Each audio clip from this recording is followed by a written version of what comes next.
La segunda pregunta es el problema, dice, si se seleccionan dos estudiantes, ¿cuál es la probabilidad de que ambos se hayan inscrito en danzas? Entonces, ¿cómo tengo que trabajar este problema? ¿Cuántos eventos tengo acá? Dos, Dos eventos. Camilo, ¿por qué dos eventos? pues el primer evento sería que el primer chico se inscribiera en danzas y el segundo que el otro también, ¿no? Perfecto, así es. Entonces, tendríamos evento A. Esto para la pregunta 2, ¿no? Evento A, que el primero es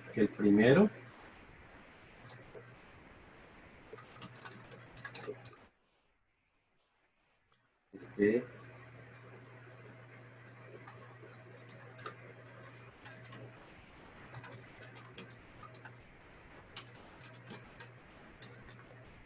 y evento B, que el segundo.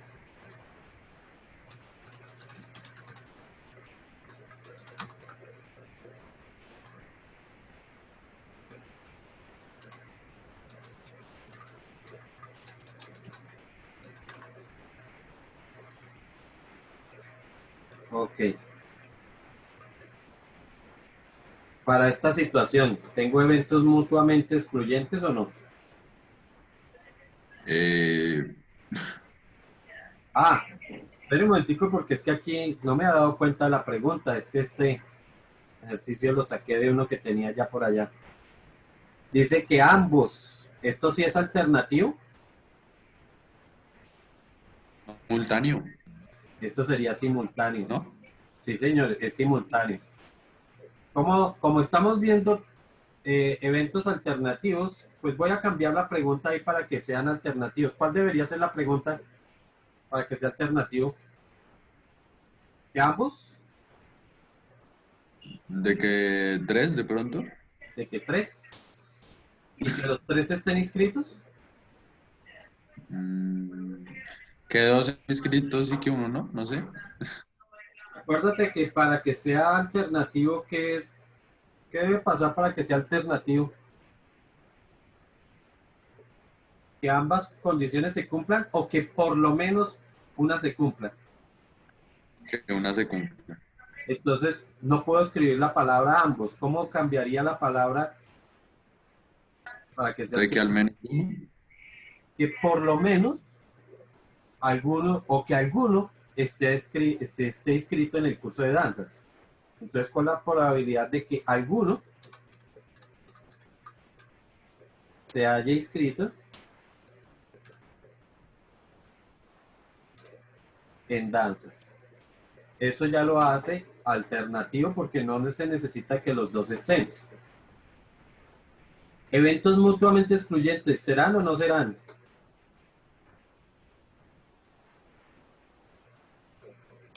No puede ser porque sí se pueden inscribir los dos. Pueden estar inscritos los dos, ya no es alternativo, ya no es mutuamente excluyente. Simultáneo, perdón, dependiente o independiente. Independiente. O sea que cuando saco el primer estudiante siguen existiendo la misma cantidad. Ah, no, perdón, perdón. Dependiente porque se Estaba modifica el muy... espacio Sí, sí, muestral. sí. Bueno, ¿por qué en este caso, a diferencia del anterior, ya yo no puedo trabajar con los valores que están ahí? En cambio, en la primera pregunta, nosotros trabajamos exactamente con estos valores que estaban acá. ¿Por qué para este caso no? Pues, profe, de pronto porque, digamos, en el primer, los estudiantes que están en el curso de danzas, los que están en música y los que están en deportes. En cambio, acá nos preguntan los que están únicamente en el curso de danzas. Y pues, si digamos, al seleccionar uno, pues ya se va uno, ¿no? Por decirlo así. Entonces ya se modifica el espacio muestral, es lo que yo creo. Bueno, pero sí, sí, está bien, está perfecto lo que dices en la segunda parte, pero me quedó un poco confuso lo que dijiste de la primera parte. ¿Por qué en el primero yo no pensé, ni siquiera preguntamos que si era independiente o si era dependiente? sino que de una vez trabajamos fue con estos valores. ¿Por qué creen que sea?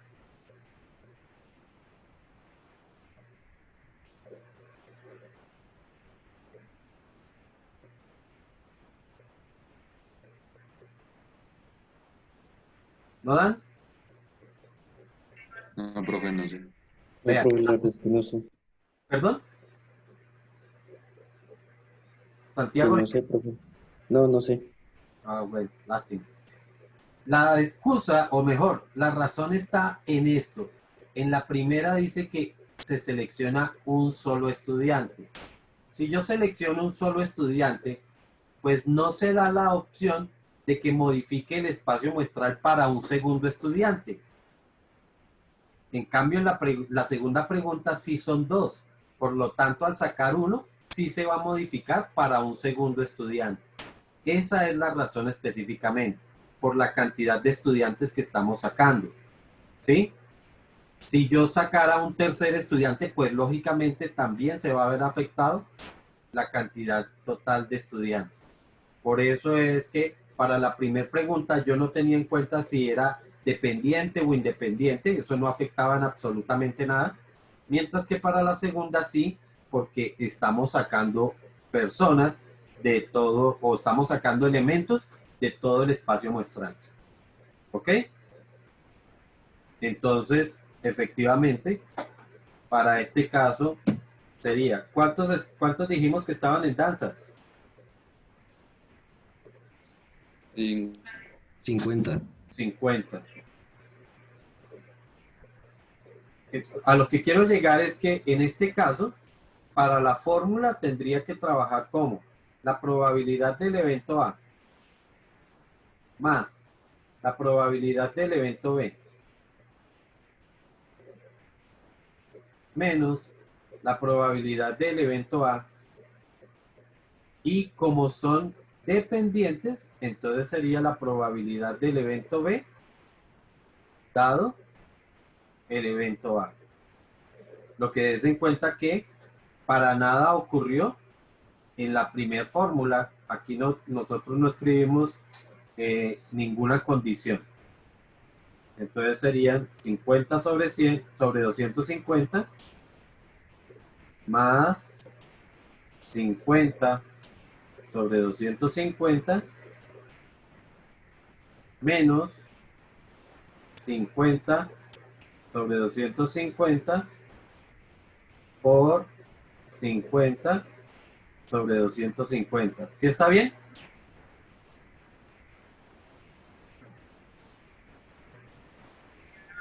sí, profe, ¿no? No, no está bien. ¿Por qué no está bien? No, profe, la última parte, la última parte de la ecuación, ¿no? Ok, Creo. ¿cómo debió ser? Es que ahí es B unión A, ¿no? ¿O cómo es que se 49 lee eso? Dado, sobre dado. Eso se dice dado. 249, ¿no?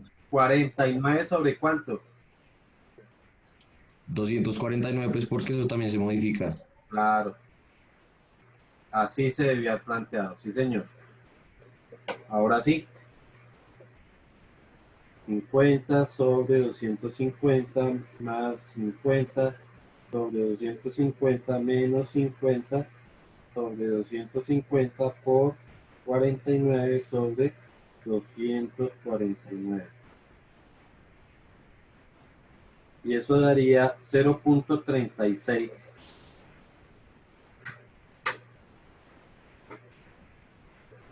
Cero coma 36. Ok, ahora sí. Sí, profe. Bueno, esas son entonces algunos casos de cómo se aplica eh, la fórmula de probabilidad alternativa. Antes de que ustedes empiecen a ya, es decir, empiece yo a proponerle a ustedes problemas, entonces vamos a ver cómo se calcula una probabilidad alternativa a partir de otro concepto. ¿Listo? Entonces, por favor, toman nota de lo siguiente.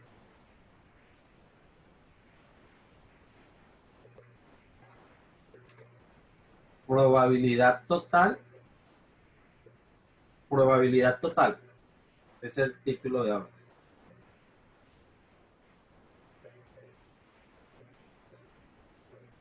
La probabilidad total de todos los eventos,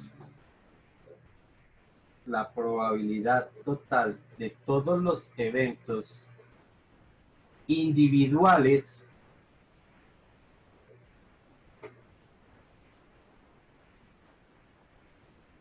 de un experimento aleatorio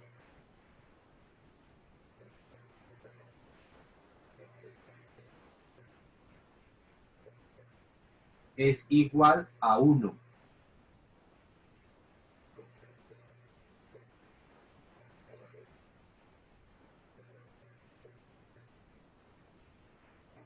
Matemáticamente, ¿esto qué significa? Que si yo tengo un espacio muestral que tiene, digamos, 4 elementos individuales, 4 elementos, llamemos a los 4 elementos, pues el elemento A, el elemento B, el elemento C y el elemento D. ¿Sí? Estos son los 4 elementos que tiene el espacio muestral. A, B, C, D. Que precisamente pueden ser los eventos que tiene el espacio muestral. En el caso del lanzamiento del dado, sabemos que tenemos 6 opciones, ¿cierto? Entonces, significa que en ese caso el tamaño del espacio muestral serían 6. Aquí estamos proponiendo solamente uno que tiene 4. Entonces, ¿qué me dice o qué significa lo que acabaron de copiar? Que la probabilidad del evento A más la probabilidad del evento B más la probabilidad del evento C más la probabilidad del evento D siempre es igual a 1.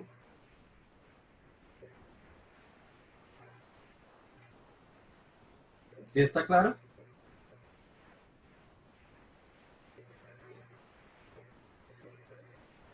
Sí, señor. Profe. Sin embargo, esto que acabamos de copiar no solamente aplica para los eventos cuando los podemos diferenciar uno a uno, sino que además aplica para situaciones donde los eventos se pueden separar como eventos mutuamente excluyentes. Por ejemplo, en el caso del lanzamiento del dado, yo sé que el espacio muestral sería que caiga 1, que caiga el 2, el 3, el 4, el 5 y el 6. Ojo, porque acabo de decir que esto, si yo lo puedo separar en eventos mutuamente excluyentes. ¿Cómo puedo separar estos grupos en eventos mutuamente excluyentes? Por ejemplo, si nosotros decimos que separamos a este grupo en estos de acá y estos de acá. O profe, ¿no se podría como pares e impares? Efectivamente, sí, señor. Esos serían, por eso te estoy diciendo, no estoy específicamente diciendo que tienen que ser los 3 primeros o los 3 últimos. Tú estás proponiendo una situación perfecta. Con eso estamos haciendo eventos mutuamente excluyentes, como pares o impares, ¿cierto? Sí, profe. En este caso, los elementos que son pares no son impares. Los elementos que son impares no son pares. Aquí, como los propuse yo inicialmente, aquí podríamos decir los iguales o menores a 3 y el otro grupo sería iguales o mayores que 4. En ese caso, no existe un elemento que pueda estar dentro de los dos grupos. ¿Ok? Eso sería, entonces, hablar de, por ejemplo, si decimos que este va a ser el grupo A y este sería el grupo B, entonces la probabilidad total me diría que la probabilidad de la ocurrencia de A más la probabilidad de la ocurrencia de B tiene que ser igual a 1. Y si lo proponemos como dijo Juan Pablo, la probabilidad de que sean pares más la probabilidad de que sean impares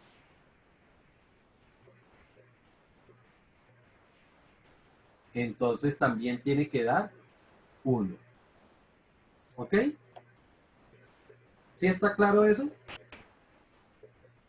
Profe, en conclusión, no sé si haya entendido bien. ¿Siempre la probabilidad total en conclusión va a dar 1? Efectivamente. Pero aquí tienes que tener en cuenta una cosa, y estamos hablando de la suma de las probabilidades para eventos o sea, cuando podemos clasificar los grupos en mutuamente excluyentes. ¿Sí estamos? Por ejemplo, Sí, aquí, profe. en estos dos casos que se propusieron, o mejor, en este caso, donde se propuso la situación, hicimos dos grupos distintos que eran mutuamente excluyentes. Si calculamos las probabilidades de uno más la probabilidad del otro, siempre nos tiene que dar 1. ¿Ok? Si existe la posibilidad de que dentro de los grupos tengamos elementos que se repitan, entonces ya no puede ser así. ¿Qué pasaría si, por ejemplo, yo dijera un grupo fuera, a ver, múltiplos del 2,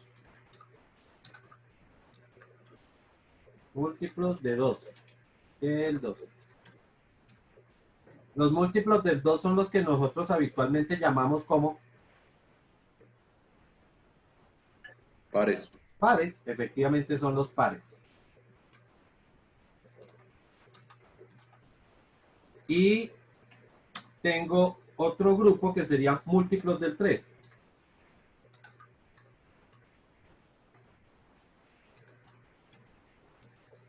¿Puedo considerar los múltiplos del 3 como impares? No, No. No, Entonces, des en cuenta que esta digamos, separación que yo acabo de hacer, no podría, a esta separación no podría aplicarle el caso de una probabilidad total, porque no puedo decir que la suma de esas dos probabilidades me va a dar 1. ¿Sí está claro este caso? En este caso no aplica. Si yo digo que esto, por ejemplo, fuera mi evento A, múltiplos del 3, múltiplos del 2, perdón, y este, múltiplos del 3, aquí no es correcto decir que la probabilidad de A más la probabilidad de B sea igual a 1. No, esto estaría mal decirlo. Eso ya no va a ser. ¿Y por qué? Porque sabemos que existen elementos que hacen parte de los dos conjuntos. Por ejemplo, el número 6. El número o 6 el 12, es par, correcto. o El el número 12. 6 es par y también es múltiplo del 3. El 12 también cumple eso. ¿Cuál más? El 18, ¿cierto? Entonces, esta serie de números harían parte de esos dos conjuntos, por lo tanto, no cabría la posibilidad de decir que es la probabilidad de un evento más la probabilidad del otro evento. ¿Está claro qué es lo que se quiere decir con la probabilidad total? Sí, profe. Ok. Si eso es así, puedo decir que en un espacio muestral, puedo clasificar el grupo como de otra forma, y es sí y no, ¿cierto? Yo podría clasificar mi espacio muestral como sí y como no. Otra forma, cumple, cumple, o la otra opción, ¿cuál sería lo contrario a cumple? Incumplir. Incumplir o no cumplir, exacto, sí, cualquiera. Incumplir.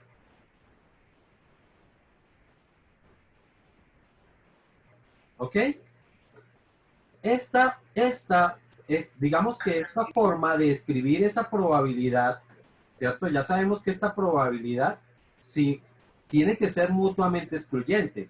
Si una condición o si un elemento sí cumple una condición, pues necesariamente no puede estar en el otro grupo, como en el caso de los pares, de los múltiplos del 2 y el múltiplo del 3.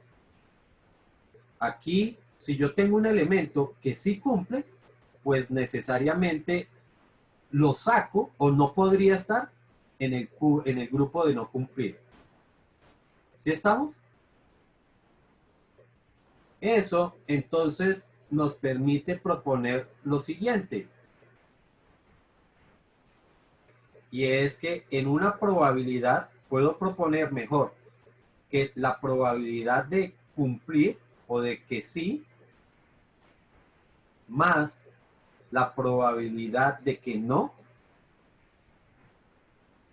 sea igual a 1, siempre y cuando no haya más opciones. Si llega a haber una opción de quizás, ¿será que esta opción me daría 1? ¿O esta probabilidad me daría 1? Pues no, tendría que tener todas las posibles formas de la que yo podría agrupar ese espacio muestral.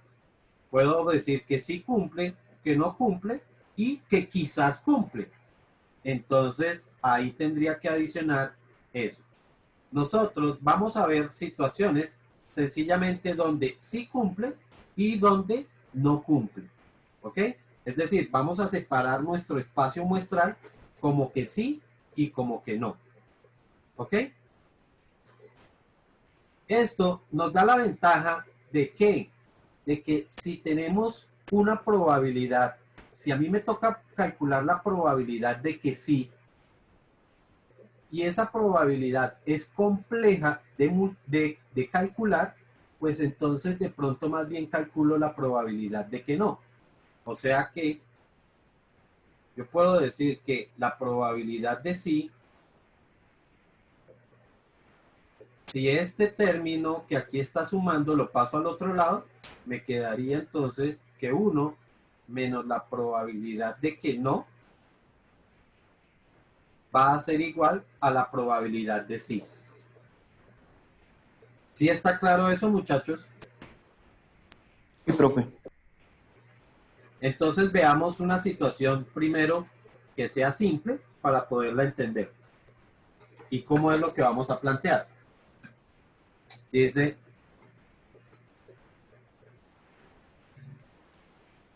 se lanza un dado,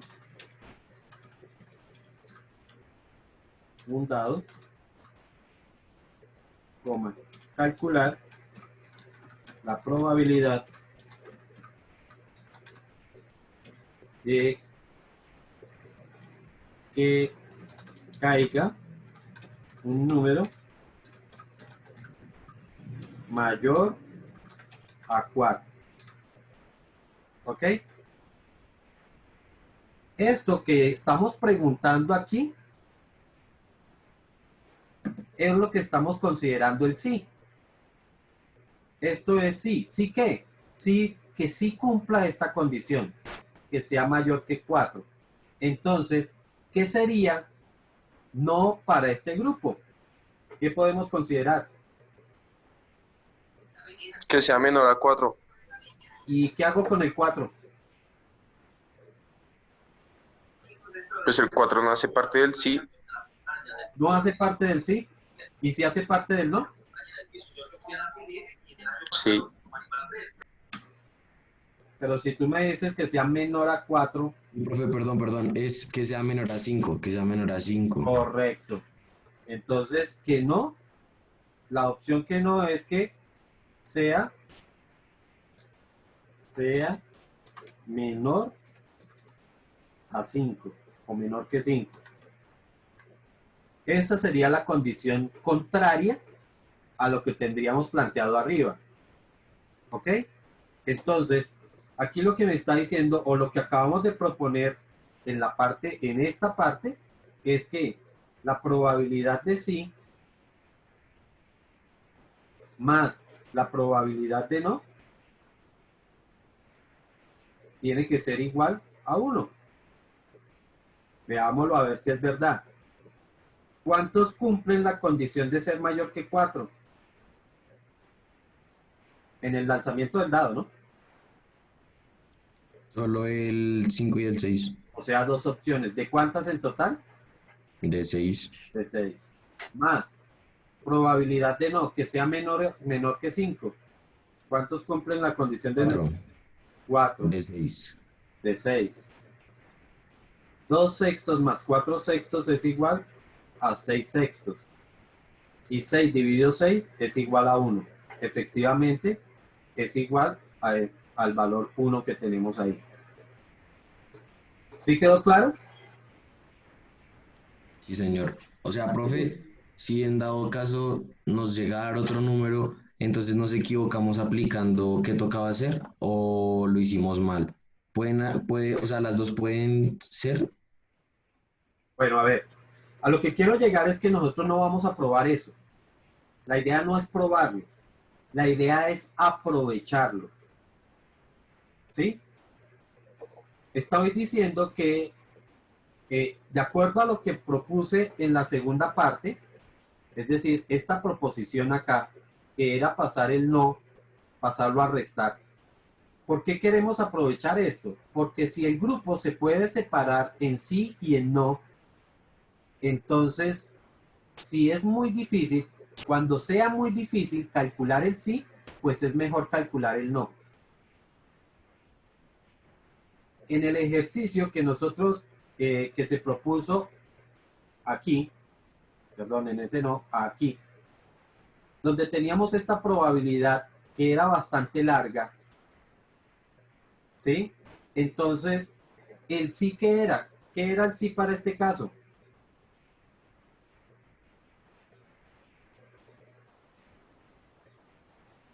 ¿Qué sería el sí para ese caso? Vean lo que queríamos preguntar. Que si selecciona a un estudiante al azar, ¿cuál es la probabilidad de que esté inscrito en algún curso? Entonces, sí sería que esté inscrito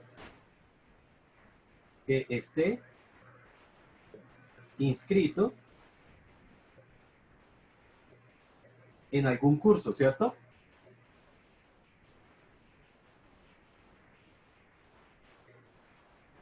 ¿Qué sería entonces no?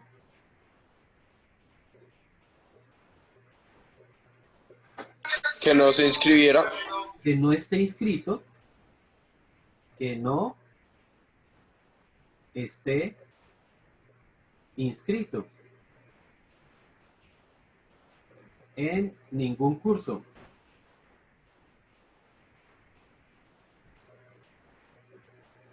Ningún curso.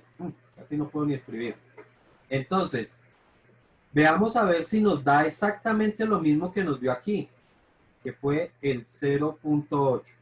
Recuerden lo que voy a proponer, que la probabilidad de sí, que fue esta que nosotros calculamos aquí, era igual a 1 menos la probabilidad de no. Entonces, veamos a ver. 1 menos no. ¿Cuántos en la gráfica, cuántos no están inscritos en ningún curso?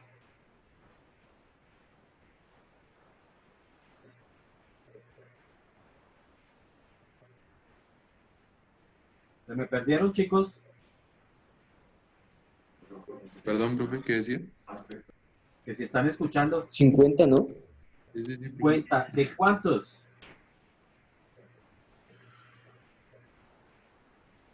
De 250. De 250. ¿Cuánto da ese resultado?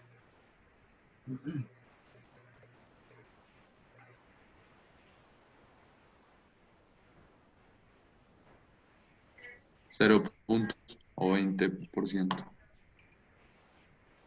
Espérate un momentito.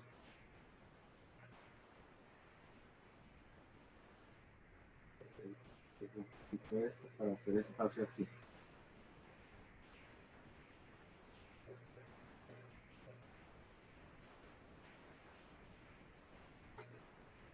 Entonces, 1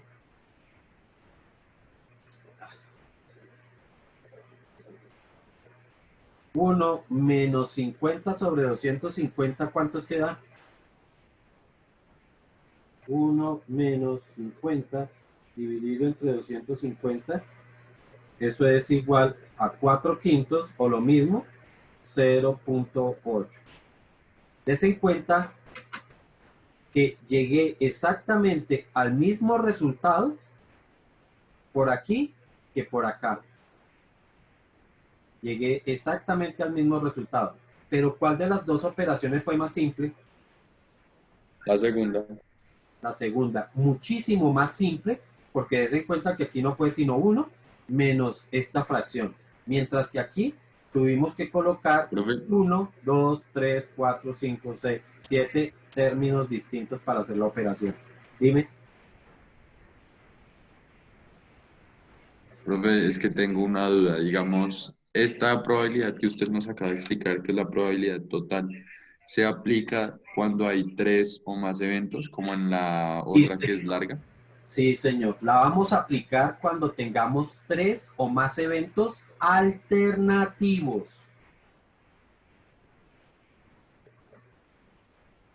¿Sí está Ok, claro?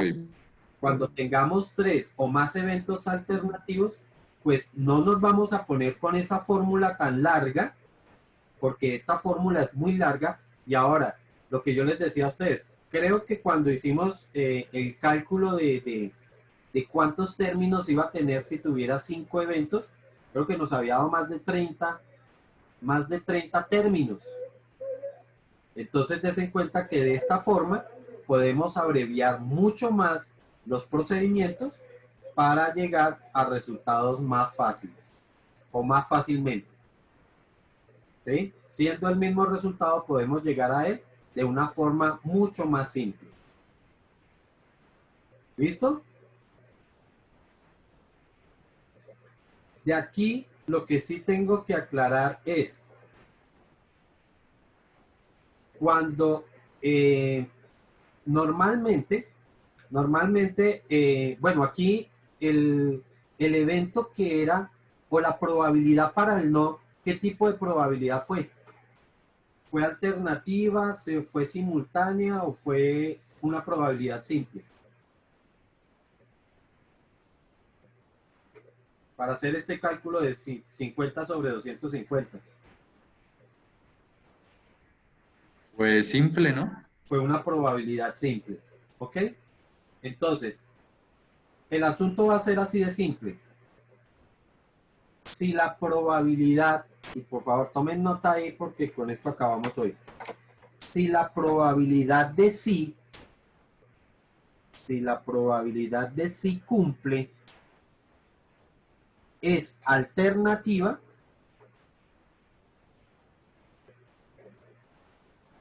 la probabilidad de no cumple puede ser simple o simultánea.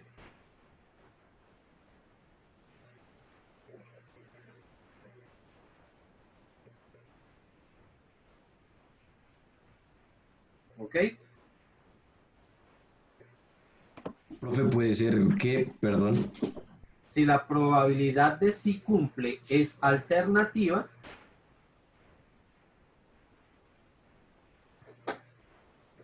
la probabilidad de no cumple puede ser simple o simultánea.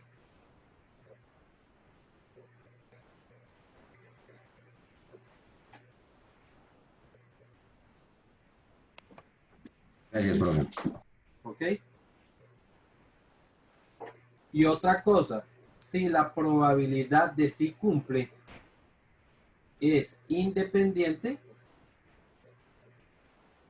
la probabilidad simultánea también sería independiente. Y si la probabilidad de sí es dependiente, la probabilidad de simultánea sería también dependiente. ¿Ok? Bueno, esto sería para un sí alternativo y esto sería para un no y simultáneo. ¿Ok? Y en la próxima clase, entonces vamos a ver, o vamos ya a ejercitar situaciones de este tipo, que las vamos a trabajar por probabilidad simultánea. Es decir, por el caso de probabilidades totales.